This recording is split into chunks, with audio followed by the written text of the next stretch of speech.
Llevamos ya dos elecciones que hemos predicho bien en este podcast. En algún momento le atinamos.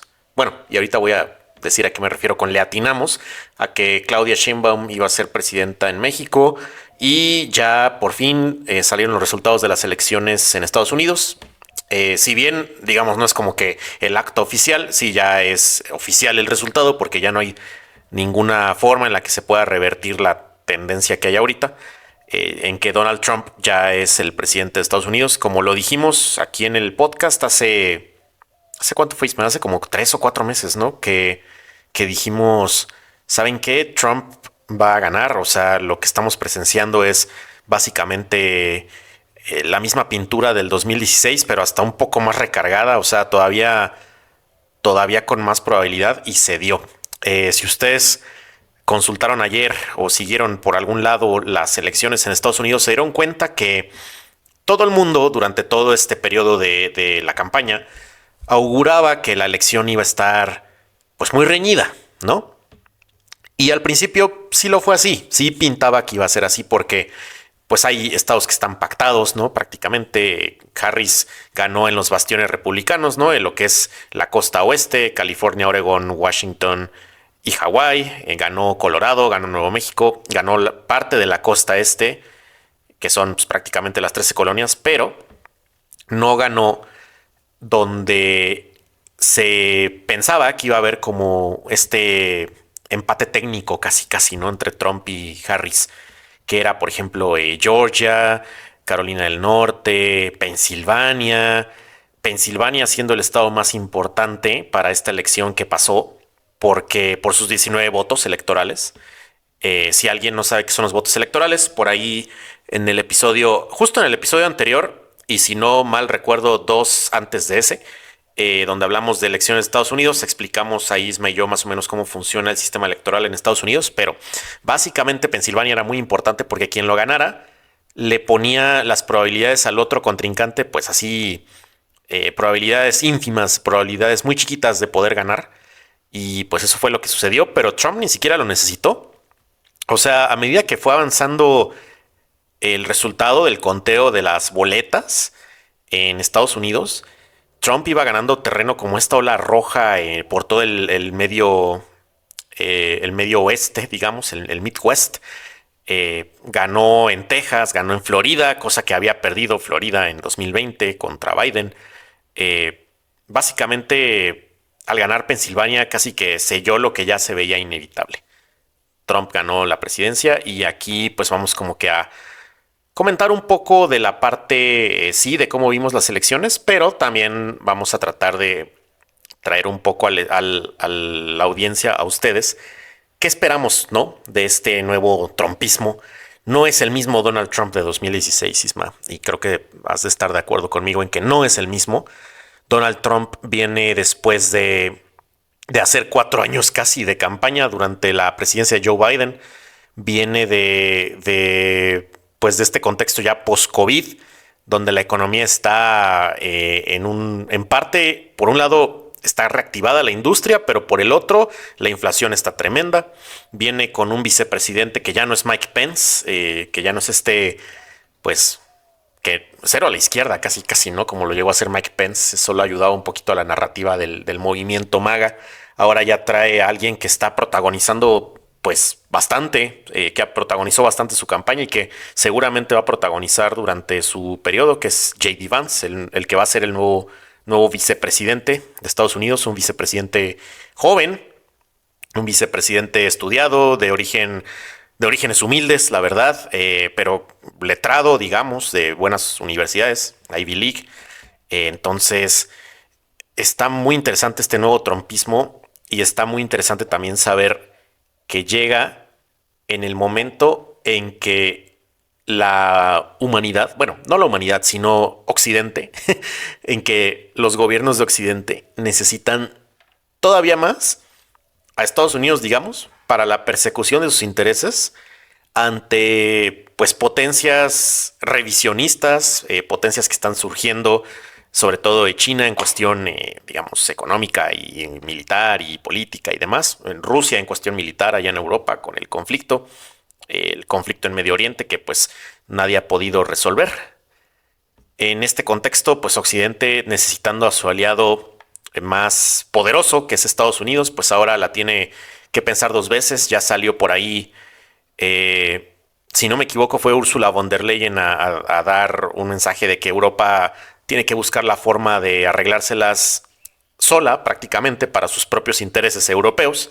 Y tiene razón, porque Trump es este personaje soberanista, es este personaje aislacionista que lo que busca es que Estados Unidos deje un poco de involucrarse en sobremanera, pues en situaciones de guerra, por ejemplo, o en financiar esfuerzos de guerra en Ucrania, por ejemplo, o en Israel, justamente, y que más bien hace uso como del músculo, digamos, de Estados Unidos para perseguir sus propios intereses del país, por ejemplo, amenazando como lo hace, por ejemplo, Putin, ¿no? Lo hace de una forma muy elegante, pero amenaza al fin y al cabo. Trump hace algo similar, o sea, siempre ha dicho, cuando fue presidente, siempre decía de que él no tenía miedo de usar el botón rojo, ¿no? Por ejemplo, o cosas así. Es alguien que seguramente trae esta retórica nuevamente. Y pues sí va a suponer algo muy interesante, un reto para estas potencias y también muy específicamente para México en varios sectores. Sí hubo cooperación, obviamente, con el gobierno de Trump durante el sexenio de López Obrador. Hasta cierto punto creo que hubo entendimiento entre ellos dos. No sé si es porque son de la misma generación o porque prácticamente los dos han usado prácticas populistas, al fin y al cabo, a pesar de ser totalmente opuestos en su espectro, en su ideología, pues han usado retórica similar, han usado una narrativa similar, un control de los medios, o más bien un control del acontecer, de la narrativa del acontecer diario, pues más o menos similar. Entonces, esta vez con Claudia Sheinbaum al frente del gobierno, pues vamos a ver qué tal se llevan. Esperemos que a nivel personal, al menos, por un lado, se lleven bien, pero que no se ponga en jaque parte de los acuerdos que hay hoy en día. Sabemos que en 2026 se viene la revisión del TEMEC. No falta mucho para eso. Es justo antes de la Copa del Mundo de América del Norte, la cual va a ser una organización así gigantesca, ¿no? Entre Canadá, Estados Unidos y México. Entonces, en 2026 se viene un año clave porque nos va a poner a Norteamérica como en el foco del mundo por la renegociación del TEMEC, por este evento deportivo que más allá de los goles y el fútbol, o sea, trae demasiado dinero a la mesa, un buen de dinero y mucha inversión pública y privada también, por supuesto. Entonces, queremos ver, y muchos me han preguntado, y te pregunto a Tisma, además de cómo viste las elecciones, claro, ¿qué podremos esperar, en tu opinión, de este Donald Trump recargado, este Donald Trump 2.0 en la presidencia?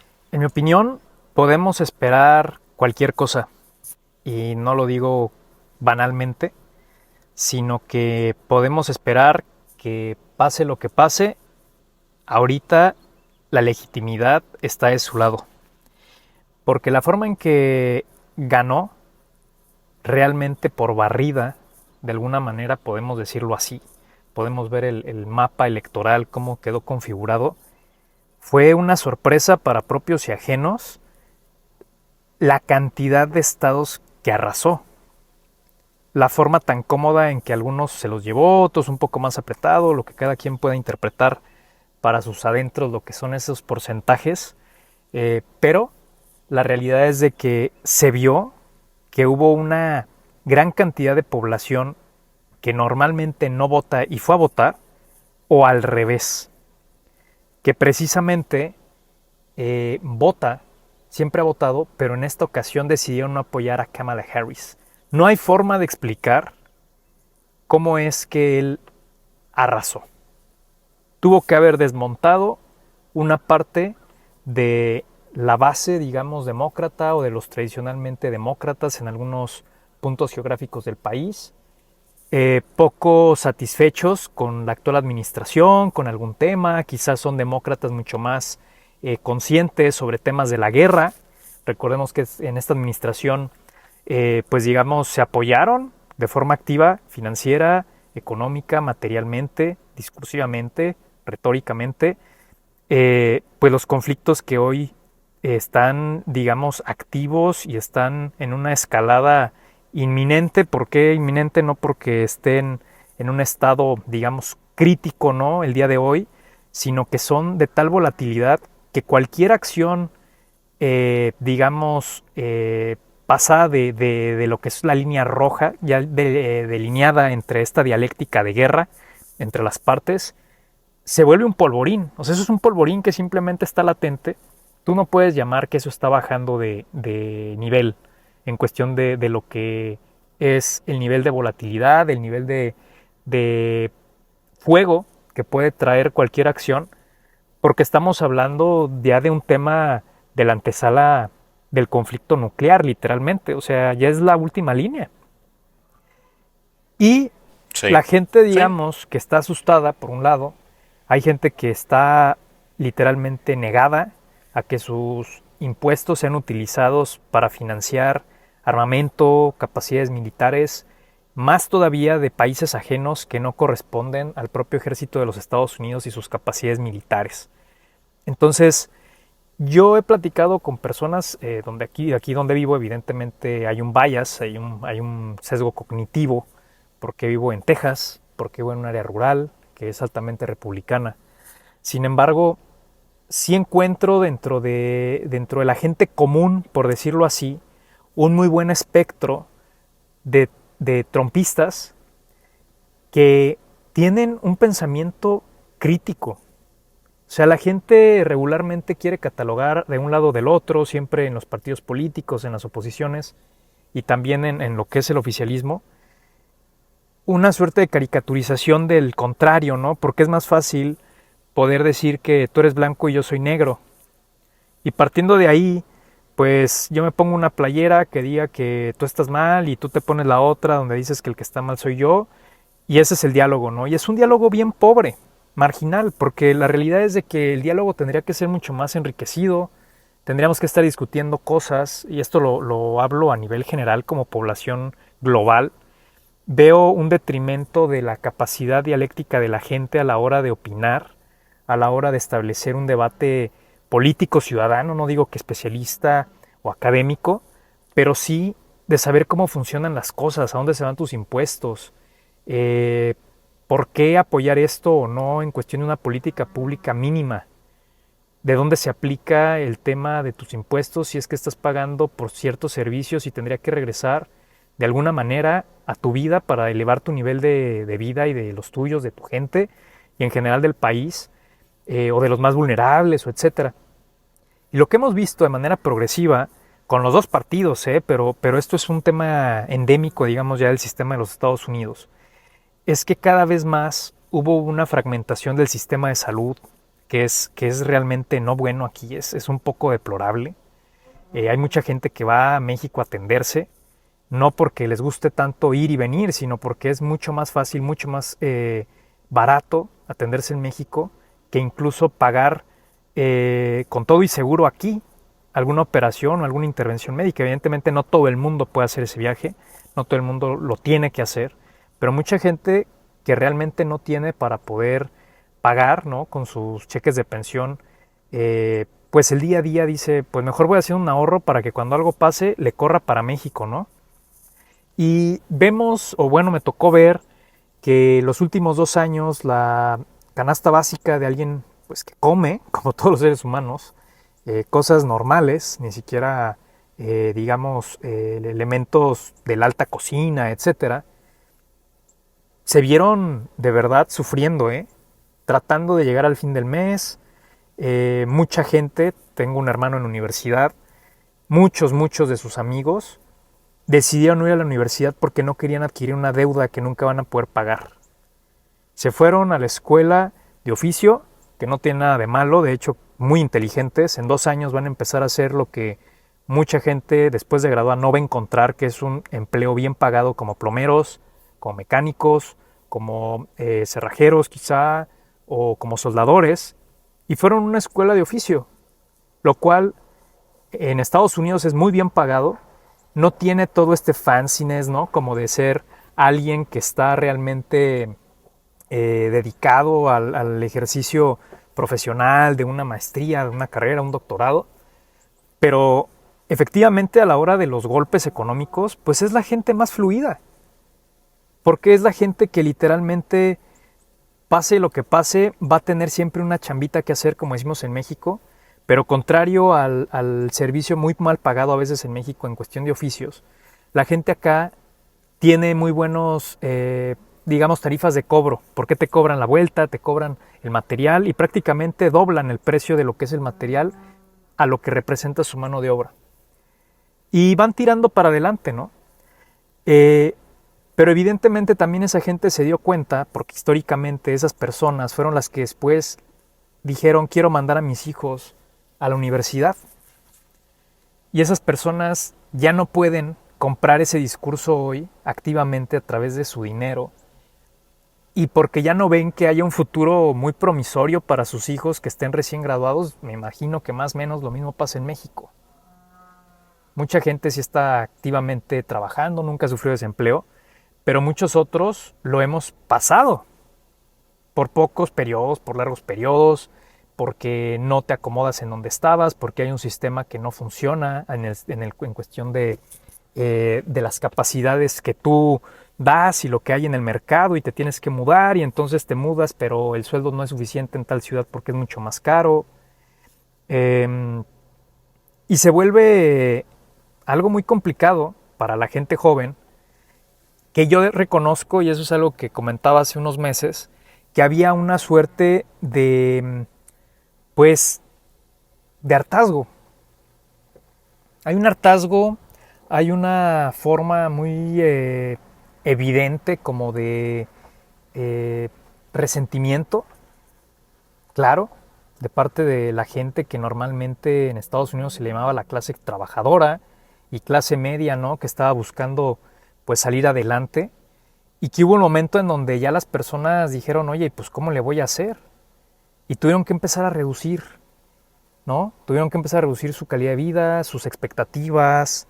Esta suerte de indignación blanca, que fue el término que acuñé, pues no es, es extensiva más bien, no es exclusiva de los blancos caucásicos o estos WASP, ¿no? Que les llaman, como White American Protestant y toda esta gente como más evangélica y que regularmente se asocia justamente con la historia de J.D. Vance, que por eso fue un gran dúo, el de Trump y Vance, en el sentido de que enmarcaba la historia de mucha gente de áreas rurales, de áreas empobrecidas, mayoritariamente blancas, que no podían salir adelante pues por un tema de drogas, por un tema de violencia, por un tema sistémico en donde la gente se ve envuelta en sistemas crediticios que a la vuelta de un tiempo no pueden pagar y porque sus vidas terminan siendo un desastre, las zonas donde ellos viven no son impulsadas industrialmente. Hubo una decadencia de la inversión interna de los Estados Unidos en cuestión de infraestructura que es patente. El Chip Acts, ¿no? Como este acta de los chips y demás otras que son tipos de decretos presidenciales o actas presidenciales que se han venido emitiendo, sí en esta administración, pues buscan, digamos que recuperar el tiempo perdido, meter los cañonazos de dinero, apoyar a toda empresa que esté dispuesta a moverse a los Estados Unidos, que empezó con Trump, ¿no? Como este inshoring, y que pues pudiera levantar, digamos que los sueldos, que pudiera hacer que la gente tuviera más expectativas de dónde ubicarse, de por qué estudia una ingeniería, ¿no? Meterle más a las STEM, etcétera, porque en eso China va que vuela. Y Estados Unidos se dio cuenta que se quedó muy atrás. Para hacer la comparación con nuestra audiencia, China estaba con pico y pala, literalmente, comiendo arroz en los 60s. En los 70s. Sí. El día de hoy, China está vendiendo ya vehículos que vuelan para transporte por creo que $20 y tantos. Vende casas que son literalmente casas autónomas, inteligentes hasta cierto punto, que son mucho más baratas que tener una casa de cemento, ¿no? Porque se vio que había una falta de acceso a la vivienda. Entonces, en Estados Unidos, digamos que se priorizó el corporativismo, que hizo mucho daño, ¿no? ¿En qué sentido? En que de alguna manera absorbía más la capacidad y explotaba la productividad, evidentemente, del empleado, del individuo, socialmente hablando, cualquier individuo que se involucrara, porque de entrada ya vas pagando cuotas, pagas la cuota para la escuela. Conozco gente que a sus 50 años, con hijos y nietos, paga todavía la universidad, porque ahí se la pueden ir llevando y refinancian y nunca acaban, y es más, ni quieren acabar, porque la verdad mejor se mueren y un día quedan debiendo $10,000 en vez de pagar todo. Pues mejor vas comprando un coche, porque hay que moverse en Estados Unidos con un coche casi en todas las áreas, porque de alguna manera el sistema de salud lo tienes que pagar. Entonces hay una cuota que hay que pagar a cada rato en cada esquina, donde al final del día tu dinero pues ya de por sí queda reducido. Sí es cierto, la economía estadounidense históricamente ha sido muy resiliente, muy dinámica, se hace dinero en corto, por decirlo así, hay oportunidades de trabajar 2, 3 turnos, siempre hay quien quiera trabajar más, hay empresas que están dispuestas a darlos, pero a lo que voy es, ok, todo iba bien, pero de repente cayó la pandemia y ocurrió el tema de la inflación, y fue ahí donde, en mi opinión, Trump centró su tesis de campaña, un ariete fortísimo que no supo esquivar Kamala Harris. ¿Por qué? Porque precisamente pues ella tenía que defender el panorama económico que se capoteaba, y se capoteó durante 4 años desde que entró Joe Biden y ella como vicepresidenta, y en donde efectivamente, por más números que nos presenten como que los trabajos se están creando y que en realidad no es tan malo nada, bueno, la gente ve los tickets de su comida de hoy, hace 2 meses, hace 2 años, etcétera, y aunque ya va para abajo, o sea, yo reconozco que de 2 meses para acá ya se paga menos. No, fueron 2 años de cúspide. Esos 2 años fueron suficientes para mermar los ahorros de la gente en Estados Unidos. De hecho, ahorita el default crediticio de las personas que están pagando con tarjeta de crédito es históricamente el mayor, es altísimo.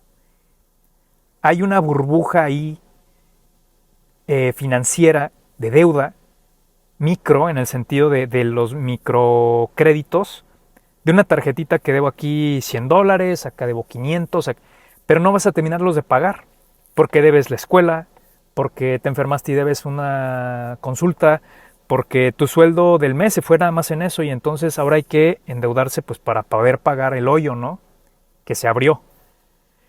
Todo esto, el común de la gente lo entendió muy bien. Todo esto no se le pudo engañar a la gente. Todo esto no pudo ser suficiente para que el politics of joy, esta forma de hablar como muy poética y un día llegaremos a la cima de todas nuestras expectativas y estaremos agradecidos con Dios porque y las estrellas y en el firmamento podremos dejar grabado nuestro esfuerzo. Y esta forma de hablar que, perdón, pero es hasta indignante, por eso se llama indignación blanca. Es indignante que haya como este otro mundo del cual se habla, que no es la realidad del día a día para muchísima gente en Estados Unidos, lo cual se hizo patente en ese voto masivo por Trump, caracterizado por un voto oculto de un mosaico étnico afroamericano que fue golpeado por los huracanes en el norte, en Carolina del Norte, y en Florida, donde arrasó Trump, donde mucha gente se quejó durante todos estos años de ese dinero que salía de los Estados Unidos y no se le veía de vuelta, y que pues no había manera de decir, oye, ¿y cuándo mejoramos aquí? ¿Cuándo subimos el salario mínimo? En muchos estados, creo que la forma oficial del salario mínimo, o la cantidad oficial del salario mínimo en Estados Unidos es de $7. Un corte de cabello aquí en la zona me sale en $25. Hay una canasta básica para una familia, yo creo que cuesta $70 a la semana, y estás comprando más o menos, para medirte mucho, porque eso es lo que yo gasto más o menos por mí a la semana, y yo creo que es poco. No como demasiado, pero tratas de comer algo de verduras, tratas de comer algo de carne, tratas de comer un poco equilibrado, y eso ya se fue. O sea, imagínate a alguien que trabaje por un $10 a la hora. Digamos que trabaja 40 horas a la semana, son $400. Ya vas a ir a dejar en gasolina 50 a la semana, 30, depende de dónde te desplaces. Vas a ir a dejar 70, 80 en cuestión de esa despensa. Estamos hablando que la gente está pagando la mitad de su sueldo, o hasta el 70%, hasta el 80% en Nueva York, en San Francisco, para vivir en un espacio literalmente individual. Una cama y un ropero. Entonces, ¿de qué me hablan cuando dicen que todo va bien?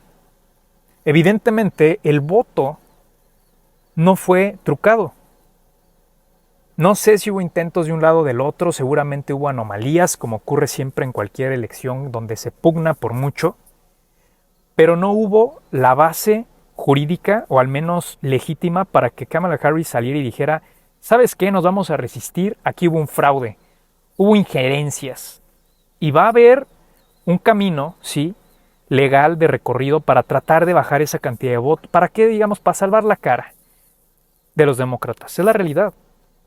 Pero yo no veo que vayan a poderle dar la vuelta por medio del lawfare, de esta forma de estrategia legal para disminuir al rival,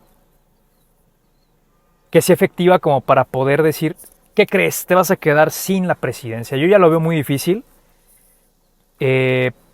Muy difícil, muy complejo. Ahorita platicando con mis vecinos en la mañana, me comentaban que hubo un caso de un pueblito. Yo eso la verdad no lo sé, no lo chequé, pero les quiero comentar por si alguien lo quiere confirmar, o igual y es un hoax. Pero que hay un pueblo en Pensilvania que literalmente hacen hasta bartering, como este intercambio de trueques, de comida, o sea, como si fuera una comunidad tipo comuna. Ok.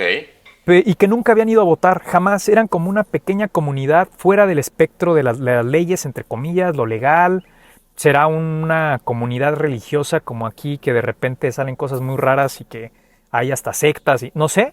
No lo creo, que era gente muy pacífica, simplemente no se involucraban. Haz de cuenta que en el mundo exterior, como en la política, no les interesaba, se dedican a sus cosas, viven sus vidas y se acabó. Toda la gente tenía buena estima de esta gente, alrededor, los demás pueblos.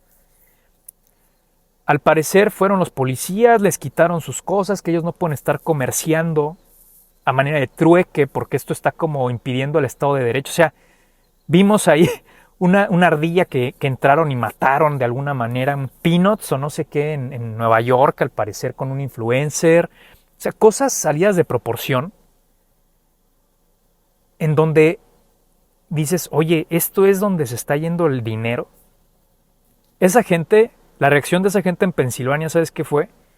Por primera vez fueron a votar, y fueron a votar por Trump todos los habitantes, de acuerdo a lo que me dijeron mis vecinos. Quisiera confirmarlo, sería una gran anécdota, pero era tal su indignación de cómo llegaron a vilipendiarlos, a amenazarlos así como que estuvieran siendo un acto criminal, que llevan haciendo toda la vida y nadie los había molestado, que dijeron: no, aquí Estados Unidos ya se salió de control. O sea, antes no nos involucramos porque las cosas está normal, o sea, simplemente lo de siempre. Pero aquí algo está pasando que tenemos miedo de que de aquí para arriba. Fueron, se formaron y todos votaron, pues, ¿por quién? Pues por Trump. Porque quienes fueron a reprimirlos o a hacer este tipo de te voy a quitar tus cosas o lo que sea, pues eran los demócratas en Pensilvania. Entonces, eso te enmarca que los comunes, las masas, lo que Tocqueville decía que era el sistema democrático en Estados Unidos para evitar justo que las masas tomaran control del gobierno, pues estamos replanteando el concepto de lo que es la democracia, su factibilidad, su viabilidad, lo que representa en el imaginario colectivo, en lo que representa en el escrito constitucional, en la dinámica procedimental democrática. ¿Qué significa la democracia? ¿Qué significa ser estadounidense hoy en día? ¿Qué significan los Estados Unidos de América?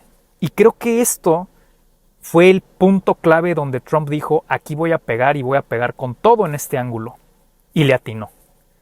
Gran campaña de Donald Trump. No soy alguien trumpista, soy alguien que analiza campañas electorales, analiza comunicación política, que mantengo esa objetividad, por decirlo así, profesional para reconocer campañas buenas, campañas malas. No me importa a veces quién gana, porque estoy en la posición de observador, estoy en la posición de decir, ok, tengo que mantener cierta neutralidad porque necesito ver los fallos. Evidentemente también hubo fallos en el gobierno, en la campaña de Donald Trump, hubo fallos durante su gobierno, pero a lo que voy es para que nuestra audiencia sepa que este voto así tan masivo, imagínense cómo tuvo que haber sido el nivel de hartazgo, porque esto es un voto de castigo, que nadie se equivoque, y es un voto de confianza a Trump en su discurso, en lo que entre comillas hizo y que ahora pretende mejorar porque fue su primera vuelta en un cargo político, el más grande que hay en Estados Unidos y el primero que tocó,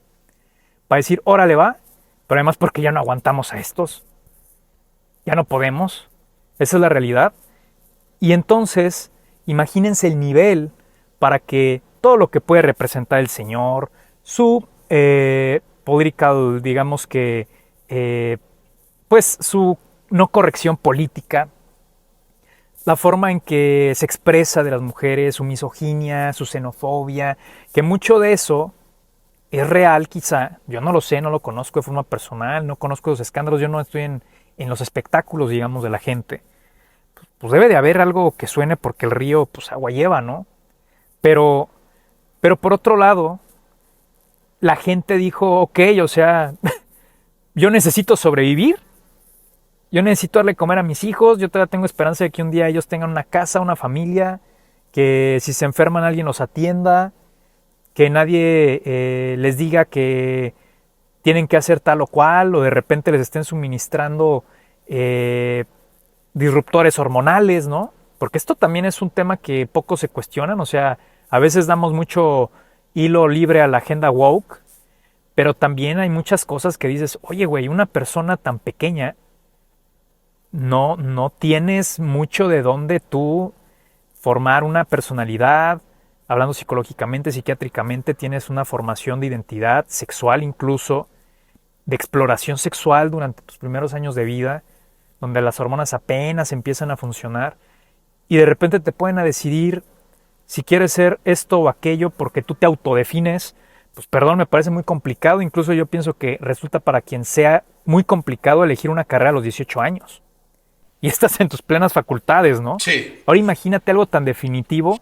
Yo no estoy en contra de la gente que lo quiera hacer, pero sí estoy cuestionando la política pública que implicaba un cambio de rumbo de la vida de una persona en términos biológicos solo porque es viable para ti. Porque follow the money. ¿Quién se enriquece con tantos disruptores hormonales y quién los produce? Y pues es Farmas. mucho la lana ahí. ¿Por qué no impulsar ciertas políticas públicas que muevan más todavía la maquinaria, no? Entonces, me resulta a mí muy revelador el cómo ganó Trump. No solo porque haya ganado, que aquí en este podcast siempre lo sostuvimos, sino el cómo. Y no sé cómo lo veas tú, Mau. ¿Cómo ves tú esta forma en que haya llegado esta vez, por segunda vez no consecutiva, siendo el 45, perdón, ya el, 47 ya. sí, el 45 y el 47 de los presidentes, ¿no? Y desde Sí. 1892 esto no Sí, ocurría. pues creo. Ujú, sí, justo. Y creo que demuestra, por un lado, también el fracaso rotundo de la presidencia de Biden en muchos aspectos. Biden, como sabemos, pues es este personaje político que fue bastante relevante en en los 80s, en los 90s. Fue senador también. Fue pues vicepresidente durante esta administración de Barack Obama, ¿no? Este presidente que el mapa se veía azul prácticamente cuando él fue electo las dos veces. Eh, Biden crece políticamente, crece a la sombra de Obama, crece como a su imagen y semejanza, pero con un poco de retórica pues blanca, la verdad, porque pues no podía defender la misma bandera que Barack Obama, evidentemente. Biden llega a la presidencia ante pues una especie de hartazgo de las ocurrencias de Trump en cuanto a pues sus mensajes, ¿no? Su calidad de antipatía que tenía, estas cosas como, por ejemplo, en las conferencias de prensa, llamarle ahí en vivo, en directo, en televisión nacional, llamarle estúpido a los periodistas que estaban ahí, por ejemplo, o hacer declaraciones, pues, misóginas también, ahí en televisión, en ruedas de prensa, en entrevistas, pues, todo esto sí fue bastante desafortunado, ¿no? Recordemos en México como durante las mañaneras de López Obrador, cuando él llegaba pues a entablar pues, debate o discusiones un poco más fuertes con periodistas, cómo se le tachaba, eh, ya con justa o no justa razón. Imagínense algo así, pero insultándolo, ¿no? O sea, que el presidente te esté insultando, esté dando mensajes un poco, pues, violentos. Yo creo que ahí Trump pierde, ¿no? Con este hartazgo de la gente, también pierde bueno, después de la crisis por el COVID, justo después, en la cual pues Trump argumenta por ahí eh, pues ideas sin sentido respecto a la pandemia, ¿no? Que le hicieron perder credibilidad de parte de mucha gente, ¿no? Esto de que con Lysol a lo mejor si tomabas Lysol sí te puede ayudar a no contagiarte, cosas así. Yo creo que Biden llega a la presidencia por castigo a Trump, no por propio mérito de Biden. Biden ya en su presidencia pues tiene este lamentable retroceso en su manejo de su propia persona durante eventos públicos, ¿no? Llega a decir frases preocupantes, llega a mezclar palabras, llega a decir pues cosas sin sentido, francamente, que eso fue lo que al final provocó que en el debate, el primer debate contra Trump, pues que perdiera así fatalmente, que lo cambiaran, que lo retiraran de la campaña como un perro, como dijo Donald Trump en su momento, y que pusieran a Harris, ¿no? Que viene justo en esta vicepresidencia. Y eso es otra cosa que quiero apuntar. El hecho de que gane Trump no es porque, en mi opinión, no es únicamente porque Estados Unidos no está listo para una mujer presidenta, aunque sí lo sostengo porque es un país pues realmente machista, ¿no? Al menos en el Estados Unidos profundo es muy similar a México en algunas creencias respecto al rol de género, del género femenino. Y pues sí, es muy machista. Pero yo creo que más que eso, porque lo llegamos a ver aquí en México con Sheinbaum, que eso pues no pesó tanto o sea, al final ganó. Más bien aquí yo creo que a Harris, desde que fue vicepresidenta, pues no la dejaron brillar, no dejaron que tuviera el foco.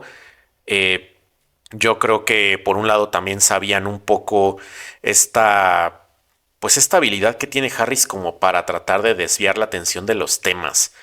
En varias entrevistas que dio, no solo durante la campaña, sino antes de eso, cuando era vicepresidenta o cuando fue fiscal en su momento, tú ves algunas entrevistas y ella es una maestra en desviar temas y eso pues fue preocupante porque hasta cierto punto resultó para mucha gente, para muchos votantes que estaban dudosos, resultó pues parecer un poco falsa. Y eso en el contexto no solo de Estados Unidos, sino de todo el mundo occidental, es cavar tu propia tumba política porque la gente ya no vota por personas que parezcan falsas, votan por alguien que parezca genuino, lo más acercado a lo genuino posible. Buscan a alguien que, como Trump, que no tenga pelos en la lengua, ¿no? Buscan a alguien que no tenga miedo de decir, este personaje es un estúpido, o que no tenga miedo de hacer chistes. Buscan alejarse hasta cierto punto de lo que consideran que debe ser el manejo pues de una conversación o de un mensaje políticamente correcto, digamos, y empiezan a buscar nuevos líderes que parezcan que no les importa tanto eso y que les importa más bien dar su mensaje, pues como ellos lo entienden, ¿no? Como ellos mismos lo entienden. Y esto pues provoca o hace que la gente parezca que conecta más con este personaje. Yo creo que Trump eso lo ayudó mucho.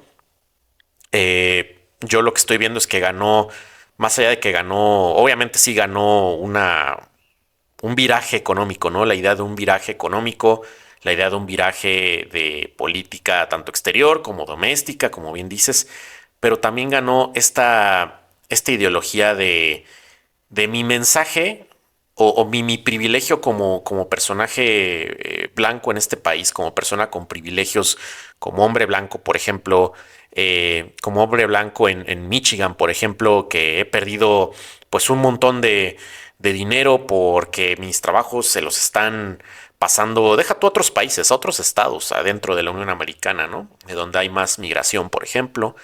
Ganó este discurso en el cual gana pues como la idea del hombre blanco, principalmente, de que ha estado perdiendo sus privilegios y de que Trump se los puede volver a dar. Sin importar si Trump tuvo por ahí ya, obviamente tiene sus dos cargos pues de abuso sexual, los cuales la corte anda averiguando cómo los van a retirar, porque pues un presidente activo no puede ser juzgado por ley, es anticonstitucional allá. Viene también Trump en un contexto en el que los republicanos ganaron el Senado, entonces tiene pues carta abierta en el Senado, él para perseguir su propia agenda. Y creo que esto y la legitimidad con la que llega, porque ganó, digo, ahorita que estoy viendo el mapa, ganó en estados como Wisconsin, ganó en Michigan, que esos habían sido demócratas el año pasado, y pues ahora se han vuelto rojos. Y de hecho, en la mayoría de las encuestas que aquí en este podcast hemos dicho son en su mayoría herramientas de propaganda, se daba por hecho de que Wisconsin y Michigan podían ser azules, que era más probable que fueran azules, y pues no, terminaron siendo rojos. Porque ahí está justamente este arquetipo de personaje que fue a votar por Trump, no necesariamente por, por él, o por no querer, o por afición a él, digamos, por fascinamiento por su persona, como Trump lo es, aunque sí tiene muchos adeptos así, sino por no querer a alguien que cumpla otra vez la cuota de una agenda que no va con ellos, como bien lo dices, y que no parezca falso, que en su caso pues fue Kamala, quien yo creo que tuvo una campaña que pareció que arrancó muy bien. Yo no sé de dónde sacó tanta inversión de la nada. Hubo mucho dinero invertido en ella al principio, millones de dólares. Hubo una campaña que arrancó relativamente bien, arrancó con este mensaje de We're not going back, ¿no? Y pues ella terminó, yo diría, por comerse su propia campaña. Su elección de vicepresidente, Tim Walz, a pesar de ser para mí un politicazo, un personajazo como tal, a nivel, sí, personal, en su persona, pero también en su haber, en su trabajo allá en Minnesota. A pesar de esto, pues él siento que no tuvo la altura pues de propagar el mensaje de Harris, como lo tuvo Vance con Trump, porque el problema de Trump era que muchos jóvenes pues estaban un poco dudosos de si votar por él. Jóvenes que sí vienen de senos conservadores, digamos, que vienen de familias conservadoras, pero que pues al estar conectados al internet, al tener amigos de varios lados, pues sí, obviamente dudan sus propias convicciones. Y Vance supo acercar bastante esta agenda, supo mesurar bastante el discurso de Trump, en mi opinión, supo acercarse a esta población que sabe que Trump a veces se le pueden ir las cabras y que dicen, bueno, trato de encarrilarme un poquito con Vance, o sea, preferiría a Vance que a Tim Walz, ¿no? En la vicepresidencia, o preferiría a un Trump con Vance que a una Kamala solita, ¿no? Entonces, pues creo que fue una combinación de muchas cosas, Isma, y lo que en mi opinión vamos a ver, digo ya como para ir concluyendo, lo que vamos a ver es un trumpismo pues más afianzado. Yo no creo que este movimiento que él creó, este Make America Great Again, que es un movimiento, no creo que vaya a desaparecer con Trump. Yo creo que lo van a seguir llevando a cabo tal vez JD Vance, bueno, muy probablemente JD Vance, pero en una de esas su propio hijo, el mismísimo Barron Trump. Ya vimos que tiene mucho dinero el movimiento que le están metiendo empresarios de la talla de Elon Musk o de ya Jeff Bezos en su momento, influencers como les Joe Rogan. Vemos a gente que está apostando porque este movimiento va a seguir y que va a prosperar y que a lo mejor va a consolidar una especie de nueva era, alejada del obamismo, ¿no? Con los demócratas, alejada de lo que fueron los republicanos con los Bush, un republicanismo mucho más tradicional, digamos. Este es un poco más retador, diría yo. Entonces, para mí, esto es solo el comienzo, bueno, no el comienzo, pero sí el regreso, mejor dicho, para ya encarrilarse bien del movimiento Make America Great Again y pues esto solo significa que tendremos un Estados Unidos un poco más difícil de predecir, en mi opinión, Sí, al menos fíjate en el contexto que también, internacional, Mau, o sea, en sus decisiones en pienso materia de que geopolítica. en una sociedad ¿Tú como la cómo ves? estadounidense pesó mucho el que haya un hombre que sepa hacer show, un showman, porque sin esa habilidad no habría podido lograr el impacto emocional que logró. Y muchas veces, pues pensamos, ¿no?, que la política es muy racional. Amigos, la política y los seres humanos somos sumamente irracionales dentro de la propia racionalidad que pudiéramos tener. De hecho, científicamente comprobado, nuestras emociones surgen primero que nuestro pensamiento y por eso el hecho de que haya gente que es prudente es admirable porque primero surge la emoción y después la retención racional. Después procesas lo que está por ocurrir, ¿no? Y es así como después te anticipas a decir, no me voy a enojar tanto, mejor ya me voy calmando, porque empieza a efervecer algo que no puedes controlar. Y acá pasó más o menos lo mismo. Cuando tienes un Donald Trump, tienes una persona capaz de leer a un público.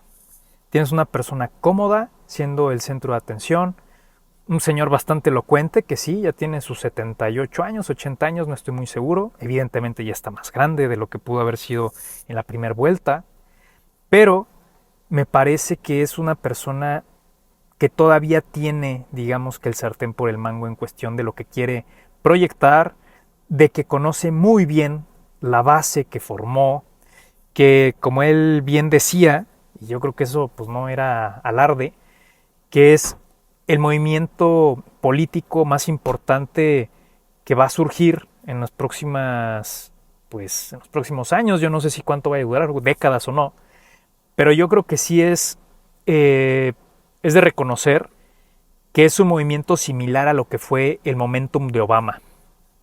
Yo podría hacer un paralelismo y justamente me parece que si en este, digamos, en este nuevo siglo podemos enmarcar dos figuras presidenciales que pareciera abren una era, fueron Obama, que acaba de caerse su proyecto junto con Harris, porque la realidad es de que la influencia de Obama en el Partido Demócrata, pero además también en lo que significaba su opinión de peso en la administración pública desde que fue pues, presidente doblemente, también él sí de forma consecutiva, era muchísima, de verdad muy grande. No por nada Kamala fue a cerrar a Detroit.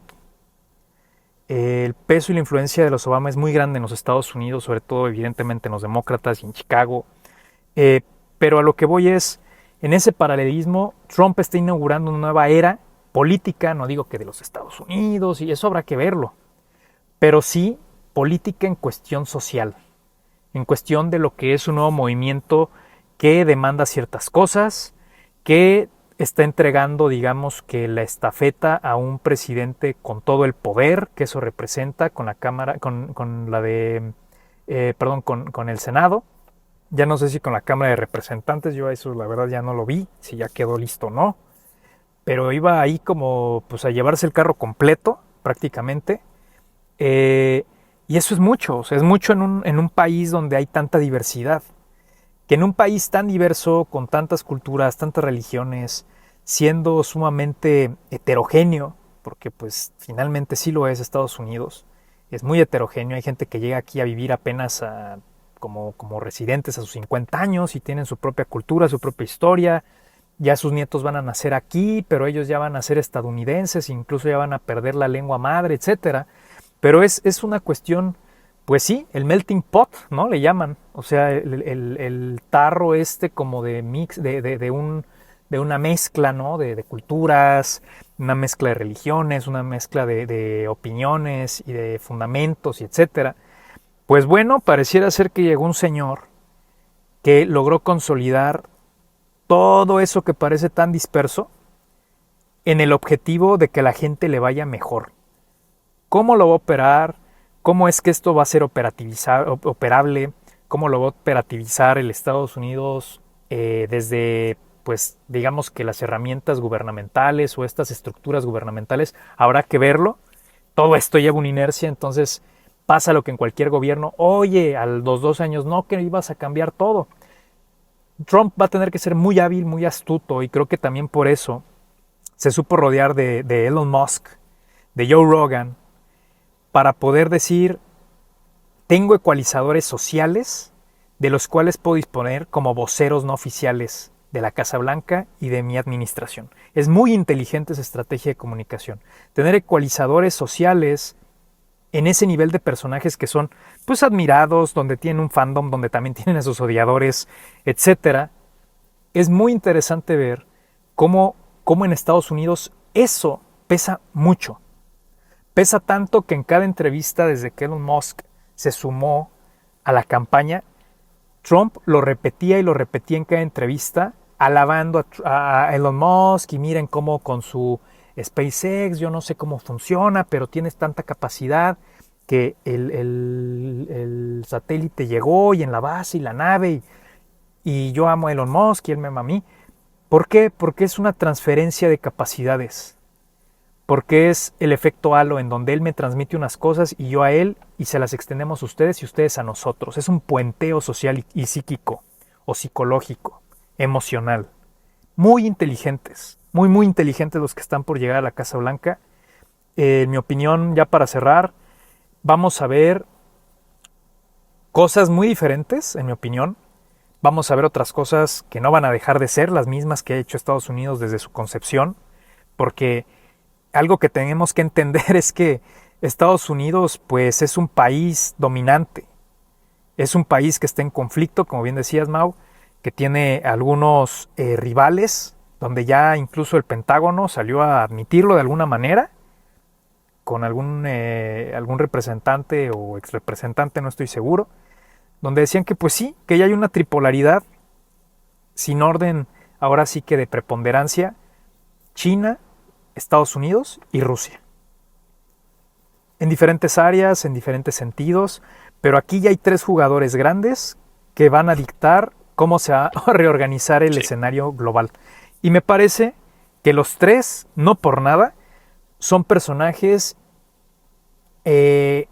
autoritarios en sí mismos, son personajes macho men en sí mismos, si lo quiere ver alguien así. Sí, es la dominación del mundo brutal y despiadado de la política y la guerra, lo que está ahorita sobre la mesa, y esos 3 hombres están dispuestos a jalar el gatillo.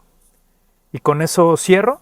Me parece que estamos entrando a esta nueva etapa en la humanidad y en esta era, pues, en este siglo, donde, pues, yo traigo un garrote, voy a tratar de hacerlo más grande, voy a tratar de hacerlo más poderoso. Yo reconozco que tienes también tú tu garrote. Mientras tú tengas uno y yo tenga otro, nos vamos a respetar. Pero en el momento en el que yo vea que tú bajas la mano, voy a tratar de darte con el garrote en un dedo. Y así nos la vamos a ir llevando. Va a haber una tensión geopolítica, financiera, de sistemas económicos compitiendo, de patentes, incluso de inteligencia artificial, de tecnología, etcétera, que yo creo que no vamos a ver cuándo se acabe, francamente. Está viéndose un imperio declinar, tarda mucho tiempo en declinar un imperio, no sabemos cuánto. Siempre es complicado para un imperio caer, es muy violento ese proceso, porque en ese momento también está en ascenso otro, u otros. Y eso es lo que estamos viviendo hoy, una reconfiguración de placas tectónicas que habrá que seguir teniendo en cuenta que los conflictos, en mi opinión, van a continuar.